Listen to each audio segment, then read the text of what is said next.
নমস্কার শ্রোতা বন্ধুরা, সন্ধ্যায় গল্পের আসর ইউটিউব চ্যানেলে তোমাদের সবাইকে স্বাগত। সকলকে জানাই শুভ বিজয়ের আন্তরিক ভালোবাসা, বড়দের প্রণাম এবং ছোটদের অনেক ভালোবাসা। আজকের গল্প চতুর্ভুজ, কলমের সুচন্দ্রা চক্রবর্তী। মা, একটু থামো না, এখন কি এসব নিয়ে আলোচনার সময়? বিরক্ত ঋষিরাজ ভ্রু কুঁচকায়। আলবাত, আমিও তো তোকে জন্ম দিয়েছি ঋষি। যখন পোয়াতি হয়েছিলাম সবার আগে বাড়ির অন্দরমহলে জানিয়েছিলাম খবরটা। তারপর খবরটা গিয়েছিল তোর বাবার কানে। আর এই মেয়েকে দেখো, লাজ লজ্জার মাথা খেয়ে নিজের বরকে আগে জানিয়েছে। বউয়ের পেটে বাচ্চা, সেটা আমাকে জানতে হচ্ছে ছেলের মুখ থেকে। কালে কালে যে আর কত কি দেখব। ঘরে যে দাসীরা দাঁড়িয়েছিল, মুখে কিছু না বললেও তারা যে সর্বাণীর কথাকে সর্বান্তকরণের সমর্থন জানাচ্ছে তা তাদের হাবে ভাবেই স্পষ্ট হয়ে গিয়েছিল। অনুরাগের মুখে বিশেষ ভাবান্তর দেখা গেল না। ও যেন ঘটনাক্রমের দর্শক হিসাবে দাঁড়িয়ে আছে। মা, মণিকে ভুল বোঝো না, ও তোমাদের জানাতো কিন্তু। থাক বাবা, এই অসুস্থ শরীরে তোকে আর বইয়ের দোষ ঢাকতে হবে না। ঘর ভর্তি এত মেয়ে মানুষ, সবাই সবটা বুঝেছে। পেটে বাচ্চা এলে এত লুকোছাপারি বা কী আছে? আর ঘটা করে শুধু স্বামীকেই বা পঞ্চব্যঞ্জন খাওয়াতে গেল কেন? আমার তো মনে হচ্ছে যেন এর মধ্যে অন্য গল্প আছে। মা, তুই থাম বাছা। অবন্তী কুমারের দুঃসম্পর্কের এক আশ্রিতা পিসি সর্বাণীর দিকে ঝোল টেনে বললেন, সংসারে জিলিপির প্যাচ তুই পুরুষ মানুষ হয়ে কী বুঝবি শুনি? বৌমা তো ভুল কিছু বলেনি। তখন পই পই করে বললাম, অলক্ষণে নষ্ট মেয়ে ছেলেটাকে ঘরে তুলিস না অবন্তী, তোর সংসার একেবারে শেষ হয়ে যাবে।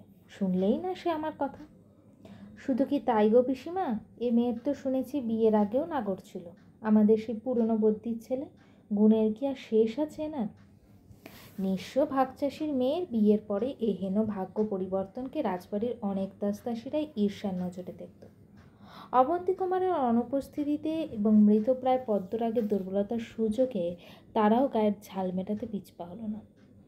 ক্রমশ দৃষ্টি ঝাপসা হয়ে আসা পদ্মরাগ বিস্মিত নয়নে দেখল তার স্ত্রীর প্রতি বাড়ির এতজনের পুষে রাখা রাগের ভয়াল আকার। তার অনুপস্থিতিতে রায়মণির অবস্থা ঠিক কেমন হবে সে কথা আন্দাজ করে চোখে নেমে এলো জলের ধারা। কোনো ক্রমে নিজের ক্রমেই শীতল হয়ে আসা হাত দুটো রায়মণির কাঁপতে থাকা হাত দুটোকে শক্ত করে ধরল। সেই ছেলে খুন হয়েছে 1 মাসও হয়নি। দেখো গে, তারই পাপের ফল কিনা। হয়তো বর সবটা জেনে গিয়েছিল, তাই পথের কাঁটা সরিয়ে দেওয়ার মোক্ষম রাস্তা বেঁচেছে। চুপ করো, বেরিয়ে যা। অবন্তী কুমারের হুঙ্কারে সবাই সরে পড়ল চুপচাপ। ভয়ে বুক কেঁপে উঠল সর্বাণীরও। তিনিও বেরিয়ে গেলেন।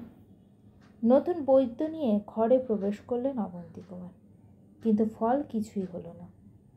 তিনিও একই কথা পুনরাবৃত্তি করে নিজের অপারগতা স্বীকার করে অবনত মস্তকে বেরিয়ে গেলেন ঘরের বাইরে। দাহ কাজ মিটল পদ্মরাগের। রায়মণি পাথরের মূর্তির মতো বসে আছে রাজবাড়ির বিশাল সরোবরের সামনে। চোখে এতটুকুও জল নেই। সেই সরোবরের ধারে যে কত যে মধুময় মুহূর্ত কাটিয়েছে দুটিতে, আজ সবটাই অতীত। ওর হাতের শাখাপালা ভেঙে দেওয়া হলো, মুছিয়ে দেওয়া হলো সিঁদুর আলতা। চকচকে লাল শাড়ি খুলে পরানো হলো বৈধব্যের প্রতীকী সাদা থাল। কোনো কিছুর দিকেই যেন মন নেই রায়মণির। মন উড়েছে কোনো এক মহাশূন্যের পানে, যেখানে আশ্রয় পেয়েছে ওর জন্মদাত্রী, ওর প্রিয়তমা। দাসীর বাঁকা হেসে বলতে লাগলো, যেমন বামন হয়ে চাঁদ ধরার স্বপ্ন দেখেছিল, সব শেষ হয়ে গেল। তা নয় তো কি, ভিখিরি বাড়ির মেয়ে সে কিনা হবে জমিদার বাড়ির বড় বউ? ভাগ্য সয় কখনো? অলক্ষ্মী বুঝলে, মূর্তিমান অলক্ষ্মী। প্রথমে নিজের লাজ সম্ভ্রম খেলো, তারপর ওই হেমন্তকে গিলল। তাতেও পেটে ভরল না পিশাচিনী, এখন নিজের স্বামীটাকেও গিলে বসলো। এবার কাকে গিলবে মুখপুরি? পেটের বাচ্চাটাকে? কে জানে। নেহাত জমিদারবাবু দেবতার মতো মানুষ, আমি হলে তো মাথা মুড়িয়ে ঘোল ঢেলে গাঁছখানা করে তবে ছাড়তুম। রাক্ষসী ডাইনি একটা, উনি হবেন যুবরানী।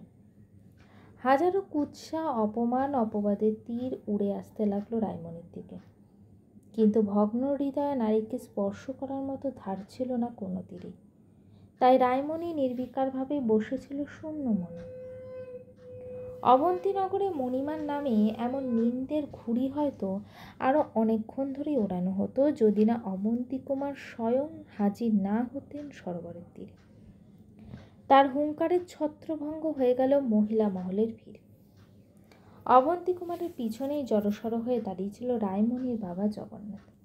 পুরুষদের চোখের জল মানায় না এমনটা শুনেই তার সারাটা জীবন কেটে গেছে। তাই এতক্ষণ সে যাবতীয় কষ্ট বুকে চেপে রেখেও চোখের জল আটকে রেখেছিল। কিন্তু নিজের একমাত্র দুহিতার পরনে সাদা থান দেখে সমাজের সাবধানবাণী ভুলে গেল সে। এক ছুটে রায়মণির কাছে চলে গেল সে। মেয়েকে বুকে জড়িয়ে টুকরে কেঁদে উঠল। বৌমাকে কয়েকটা দিন তোমার কাছে রাখো জগন্নাথ। এ বাড়িতে সবাই যেভাবে উঠে পড়ে লেগেছে ওকে প্রতিটা মুহূর্তে অপয়া প্রমাণ করতে, তাতে ওর মনের ক্ষত জুড়োবার পরিবর্তে আরও বাড়বে।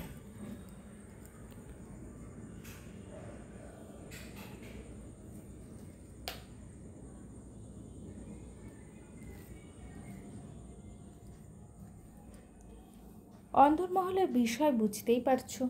আমার পক্ষে তো আর সবসময় বৌমাকে আগলে রাখা সম্ভব নয়। তাই বলছি মেয়েকে কয়েকটা দিন নিজের কাছেই রাখো। একটু থিতু হোক সবটা, তারপর আমার ঘরের লক্ষ্মীকে আবার ঘরে ফিরিয়ে আনবো আমি। অনতি দূরে দাঁড়িয়েছিলেন সর্বাণী। মুখ বেঁকিয়ে বিড়বিড় করলেন তিনি। সতীনের ছেলের বউয়ের প্রতি বড্ড দরদ তোমার না? একবার মুখুজ্জের বাড়ি থেকে বিদায় হোক ওই মেয়ে, তারপর কিভাবে আবার এই বাড়িতে পা রাখে আমিও দেখে নেব। কিন্তু সর্বাণী সহ অন্দরমহলের সকলের আপত্তি থাকা সত্ত্বেও রাজবাড়িতে আবার পা পড়ল রায়মণি। এতদিনে পদ্মরাগকে হারানোর শোকটা অনেকটাই সামলে উঠেছে। গর্ভের সন্তানকে অবলম্বন করে নতুনভাবে বাঁচার চেষ্টা করছে। অবন্তী কুমার রায়মণিকে কন্যা স্নেহে আগলে রাখেন যথাসম্ভব। প্রথম দিকে সকলেই রায়মণিকে নানা রকম কথা শোনানোর চেষ্টা করলেও সেসব ও একেবারেই গা না করায় আস্তে আস্তে হাল ছেড়ে দিয়ে নিজেদের জীবনযাপনে মন দিয়েছে সবাই যে যার মতো। সেদিন রায়মণি নিজের ঘরে বসে অনাগত সন্তানের জন্য উল বুনছিল। দক্ষিণে মৃদুমন্দ বাতাস মাঝে মধ্যেই ঘরে ঢুকে এসে পর্দা দুলিয়ে দিচ্ছিল। উল্কাটা বিছানায় রেখে অন্যমনস্ক রায়মণি পায়ে পায়ে এসে দাঁড়ালো খোলা জানালাটার সামনে। মৃদু হাওয়া কপালের ওপর থাকা উস্কো খুস্কো চুলগুলোকে উড়িয়ে কানের পেশে নিয়ে যাওয়ার চেষ্টা করছিল বারবার। ওর মনে হলো যেন পদ্মরাগ নিজের হাতে সরিয়ে দিচ্ছে চুলগুলো সস্নেহে। স্মিত হেসে রায়মণি চুলগুলো সরিয়ে নিল কানের পাশে। এভাবে যে কতক্ষণও জানলার ধারে দাঁড়িয়েছিল খেয়ালই ছিল না ওর। হঠাৎ ঘরে কারোর উপস্থিতি অনুভব করে চমকে ফিরে তাকালো। এ কি মেজ ঠাকুরপো, তুমি এই অসময়ে আমার ঘরে? অনুরাগ উত্তর দিল না। বাঁকা হেসে দরজাটা বন্ধ করে দিল। দরজাটা বন্ধ করছো কেন শুধু শুধু? আরে শুধু শুধু কেন হবে বৌমণি? না না রায়মণি, অনুরাগ মুখুজ্জি কোনো কাজই শুধু শুধু করে না বুঝলে। বাঁকা হাসলো অনুরাগ। তুমি কি ভাবলে এই যে আমি গোটা দেশে ঘুরে অনেক মহান সাধু সন্তদের সান্নিধ্যে কাটিয়ে তন্ত্রবিদ্যা শিখে এসেছি সেটা শুধু শুধু? আগে না মুখুজ্জেগিনি, এসবই আমি করেছি শুধুমাত্র তোমার জন্য, তোমাকে পাওয়ার জন্য। সবাই ঠিকই বলে জানো। সত্যি আমার বাবা না ভীষণ বুদ্ধিমান, তাই তো আমার সাথে তোমার বিয়ে ঠিক করেছিলেন। কিন্তু আমি এমন অভাগা, হীরের গায়ে সামান্য ধুলো লেগেছিল বলে তাকে কয়লা ভেবে ছুঁড়ে ফেলেছিলাম। আর সেই সুযোগটাই নিল আমার বড় ভাই, ঘষে মেজে হিরে হারানোর ঔজ্জ্বল্য আবার ফিরে আনলো। রায়মণিকে আপাদ মস্তক পর্যবেক্ষণ করে বলল অনুরাগ, পরনে সাদা থান, শরীরে সামান্য রঙের চিহ্নটুকু নেই, তবুও কি রূপের ছটা।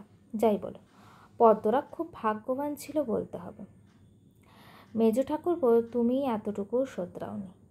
আমরা সবাই ভেবেছিলাম তুমি নিজেকে শুধরে নিয়েছ। তুমি সেই প্রবাদটা শোনোনি, সেই যে স্বভাব যায় না মোলে। আর সত্যিই বাবার মতো বুদ্ধিমান লোকও ঠকে গেলেন আমার অভিনয়। তবে হ্যাঁ, তোমার পায়ে পড়তে আমার একটুও খারাপ লাগেনি জানো। অমন সুন্দর দুধে আলতা গোলাপি রঙের চামড়ার স্পর্শ নিতে কোন পুরুষের ভালো লাগে না বলো তো? চুপ চুপ করো, এই মুহূর্তে তুমি ঘর থেকে বেরো, বেরো বলছি, নইলে আমি চিৎকার করবো। করো না, যত খুশি চিৎকার করো। বাবা আজ দুপুরেই কলকাতায় গেছেন, ফেরেননি এখনও। আর আমার সৎমা তার ছেলেকে নিয়ে বাপের বাড়ি গেছে। থাকার মধ্যে ছিল কয়েকটা দাসদাসী, আর তাদেরকেও আমি টাকা করে দিয়ে পাশের গ্রামে যাত্রা শুনতে পাঠিয়েছি। তাহলে বাড়িতে আর কে রইল? শুধু তুমি আর আমি। ভীত সন্ত্রস্ত রায়মণি পিছিয়ে পিছিয়ে দেওয়ালে সেটে গেল। অনুরাগ বাঁকা হেসে বলতে লাগলো, তোমাকে নিজের করে পাওয়ার জন্য কী কী না করতে হয়েছে। পদ্মরাগকে রাজবাড়ির গোপন কুঠুরিতে বন্দি করে নিজের পদ্মরাগ সেজে অভিনয় করে গেছি দিনের পর দিন। হেমন্তকে জড়িয়ে এত খারাপ কথা বলে গেছি তোমায়, যাতে পদ্মরাগকে তুমি ঘৃণা করতে শুরু করো ভীষণ। গলা নামিয়ে নিচু স্বরে বলতে লাগলো অনুরাগ, বেচারা হেমন্তর কোনো দোষ ছিল না যেন। ও ছিল দাবার খুঁটি মাত্র। নিজে পদ্মরাগ সেজে ওকে তোমার সামনে খুন করলাম আমি। জানতাম আমি ওকে তুমি খুন করেছ, শুধু প্রমাণের অভাবে। রায়মণি চিৎকার করে উঠল। জানি তো, আমার শক্তি সম্পর্কে তুমি আর পদ্মরাগ অবগত ছিলে, তাই আমারই অলক্ষ্যে প্রমাণ জোগাড় করতে নামলে, আর সেটাই হলো কাল। দীর্ঘশ্বাস ফেলল অনুরাগ। প্রাণ দিয়ে মূল্য চোকাতে হলো তোমার হবু সন্তানের বাবাকে। হাসলো অনুরাগ। দেখো তো কাণ্ড, খাবারে বিষ মেশালাম আমি, আর এদিকে বদনাম হলো তোমার। রায়মণি আশেপাশে খুঁজতে লাগলো একটা অস্ত্র, যা দিয়ে অনুরাগকে ঠেকানো যাবে না, কিন্তু সেরকম কিছুই পেল না। আস্তে আস্তে দেওয়াল ঘেঁষে দরজার দিকে সরে যেতে লাগলো পায়ে পায়ে। এত অপবাদ মাথায় নিয়ে বাচ্চাটাকে কি আর জীবন বলে? একে বিধবা, তার উপর সন্তান সম্ভাবনা। তাই তো বলছি, আমার হাতটা ধরো, আমাকে বিয়ে করো, কথা দিচ্ছি ওই পদ্মরাগের চেয়েও শতগুণ সুখ দেবো তোমায়, একেবারে রানী করে রাখবো। আর শোনো, তোমাকে আরও একটা ইতিহাস বলি। ওই যে সর্বাণী নামের মহিলা, আমাদের সৎমা, ও বাবাকে কেন বিয়ে করেছিল জানো? প্রতিশোধ নিতে, বুঝলে, প্রতিশোধ নিতে। রায়মণি ফ্যাল ফ্যাল করে চেয়ে উঠল। সেদিকে হেসে অনুরাগ বলল, জোর ধাক্কা খেলো তো? তুমি দুর্গাদাসের কথা শুনেছ তো? সেই যে আমাদের জন্মদাত্রী মা মালিনী মুখুজ্জকে খুন করেছিল। সর্বাণী হলো তার প্রেমিকা, নিতাইপুরের জমিদারের একমাত্র মেয়ে। বাকশক্তি হারিয়ে অবাক দৃষ্টিতে চেয়ে রইল রায়মণি। ভাষা হারিয়েছ তো? আমিও হারিয়েছিলাম। ওই ধুরন্ধর মহিলা তার নিজের মুখে স্বীকার করেনি আসল পরিচয়। নিতাইপুরে গিয়ে খোঁজ খবর করতে হয়েছে, বুঝলে। অনেকের তো বক্তব্য ঋষিরাজ নাকি দুর্গাদাসেরই ছেলে, মুখুজ্জ বংশেরই ছেলেই নয়। যদি এই সম্পর্কে আমি নিশ্চিত নই বিশেষ। মহিলা পরিকল্পনা ছিল বাবাকে খুন করে সব সম্পত্তি হস্তগত করে আমাদের দুই ভাইকে বাড়ি থেকে বের করে দেবে, কিন্তু সুযোগ পাইনি এতকাল। তোমার সাথে আমার বিয়ের দিন আমি যে পালিয়েছিলাম, সেটা চারদিকে কে রটিয়েছিল যেন? ওই সর্বাণী মুখুজ্জে। ভেবেছ ভালোই হলো, পদ্মরাগকে তো ভবিষ্যতে তাড়াবই, আগে অনুরাগকেই হটিয়ে দিই, তারপর বুড়োটাকে মারতে আর কতক্ষণ। আমি এসব বিশ্বাস করি না। উনি একটু রাগী প্রকৃতির মানুষ, আমাদের বকাঝকা করেন ঠিকই, তা বলে ওনার চরিত্রে এভাবে কালি লাগাবে তুমি? ছি। তাহলে তোমার মতে সেই রাতে বাবা যে মহিলাকে পালিয়ে যেতে দেখিয়েছিল, সে কে ছিল? যে এতটাই ভয়ানক যে নিজের প্রেমিককে খোদ রাজবাড়িতে পাঠিয়ে দিল, রানীকে খুন করালো, আর সেই প্রেমিকের হত্যাকারীকে সে এত সহজে ছেড়ে দেবে? প্রতিশোধ নেবে না? বাঁকা হাসলো অনুরাগ। দুর্গাদাসকে মহিলা কেন এমন ঝুঁকির দিকে ঠেলে দিয়েছিল জানো? কারণ মহিলার বাবা নিতাইপুরের জমিদার। নায়েবের ছেলের সাথে নিজের প্রেম, মেয়ের প্রেম সে মেনে নিতে পারেনি মোটেই। না পারাটাই স্বাভাবিক। কোথায় জমিদার আর কোথায় নায়েব? অর্থ সম্পত্তির পরিমাণের তফাৎ আকাশ পাতাল। জমিদার বলেছিল একটা শর্তেই সে দুর্গাদাসের হাতে মেয়েকে তুলে দেবে, আর সেই শর্ত হলো দুর্গাদাসকে জমিদারের চেয়েও ধনী হতে হবে। ক্রূর হাসল অনুরাগ। যদিও টাকা পয়সা কী উপায়ে দুর্গাদাস নিজের ঘরে আনবে, সেই ব্যাপারে কোনো শর্ত আরোপ করেননি তিনি। অবন্তীনগরের জমিদারের সম্পত্তির পরিমাণ সম্বন্ধে আশেপাশের গ্রামের সকলেই অবগত ছিল। অতএব প্রেমিক প্রেমিকা মিলে ফোন দিয়ে আসলো যে অবন্তীনগরের জমিদারকে খুন করে তার বাড়ির সম্পত্তি সব দখল করে নেবে। এত কিছু তুমি কি করে জানলে? যত সব আষাঢ়ে গল্প ফেলেছ। বিশ্বাস হচ্ছে না তো? এবার হবে। ঘরের দেওয়ালে আটকানো বড় আয়নাটার দিকে বিড়বিড় করে মন্ত্র পড়ে ঘরের কোণে রাখা কুচোটার থেকে কিছুটা জল ছুটে দিল। রায়মণি বিস্ফারিত দৃষ্টিতে চেয়ে রইল আয়নার দিকে। অবাক চোখে দেখল, রাজকীয় পালঙ্কে বসে আছে কায়েলি একজন যুবতী। তার হাতে রয়েছে একজন চিরকুট, আর কি চিরকুটটা পরেই রাখে কুচি কুচি করে কাগজ ছিঁড়ে ফেলল সে। পালঙ্ক ছেড়ে উঠে দাঁড়ালো, আর তখনই তার মুখটা দেখতে পেল রায়মণি। এ যে স্বয়ং সর্বাণী। রাগে গজগজ করতে লাগলেন, তরুণী সর্বাণী? সম্পত্তি দখল করার জন্য জমিদার গিন্নির সাথে আবার প্রেমের অভিনয় করা হচ্ছে? যত সব পুরুষ মানুষের মন। সুন্দরী মেয়ের রূপ দেখে কখন যে মজে যাবে কে জানে।